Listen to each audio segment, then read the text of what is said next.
causes a message or a product to stand out from the crowd? For instance, when we hear "just do it," we think Nike, of course. Or when we see a painting of a brightly colored soup can, we know the artist is Andy Warhol. So here to share why certain things stick and others fade from memory, we welcome the author of The Iconist, Jamie Mustard. I love that title. It sounds so firm. Thank you. What is Thank you for having me. Absolutely. Yeah. So the Iconist, what is that? An iconist is someone that uses primal laws, which is a pattern that I write about in this book, to stand out no matter what they do. So if you're a painter, a musician, you're writing a grant, writing a resume, you're giving a speech, there's a pattern of what I call of primal laws that explain exactly why people will lock on and notice something and why something endures in the mind.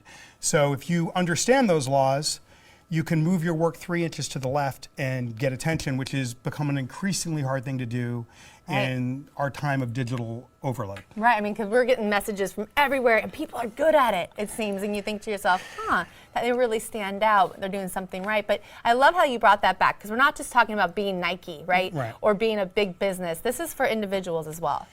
It is for individuals, and it's a really important solution, because if in 1950, say you were walking around Portland, you were probably exposed to about 250 advertising messages a day. Today, with Twitter, text messaging, Facebook, everything, Pinterest, everything, we're hit with Google ads, you're probably exposed to about 10 to 15,000 advertising messages a day. And you couldn't process 1,000. So what I'm interested in is, what does that do to us when we feel we're being diluted by all of, we're not like, you would just be competing with another news show back in 1950. Today, everything competes with everything, because there's always something grabbing our attention, and there's a lot of research in here on what that does to us psychically.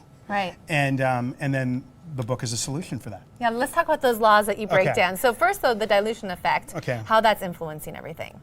Yeah, I mean, the way that's influencing everything is it's become harder and harder if we have some great offering in ourselves to get our message out.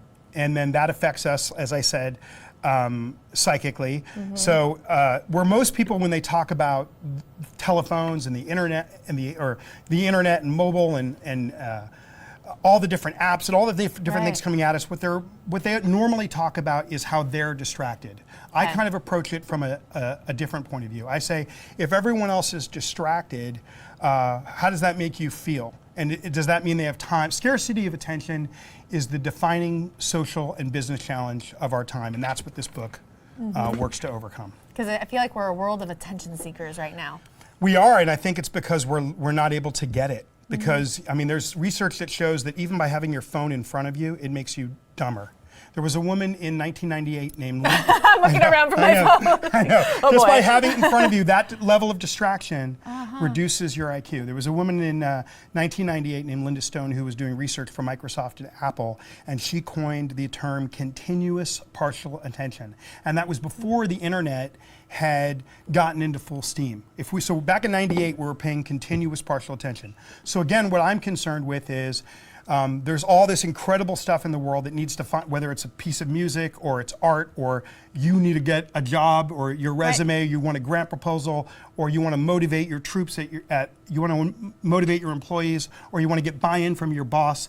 That, because of all this mass overload, everyone you're trying to reach is constantly distracted. So what I'm really concerned with is helping people to overcome that with the primal laws that are codified or outlined in my book. Talk about a couple of those laws that stand out to you, because I know we only have a couple minutes. So a block, and a block is something that you repeat over and over, and I can do that with you in a matter of minutes. And I can make something iconic in your mind at will, rather than have it be hope, luck, or chance over a decade. Okay, so I'll give like an artistic example before I move it into something conceptual. Okay, so in music, a block is a dominant, repetitive nursery rhyme type melody. Over a more complex arrangement. It's why we call it the hook in music. Beethoven used it, Mozart used it, and Madonna and Rage Against the Machine use it. It's why we pay attention to the complexity of music. In art or in visual design, any oversized central image. So in a world where there's so much coming at you, anything busy gets discarded. So if there's an instantly recognizable central image that we can understand in a second before we have a chance to think, we lock onto it. And if there's quality there, then people will engage further with it. Okay. So that's what it would be with a visual image.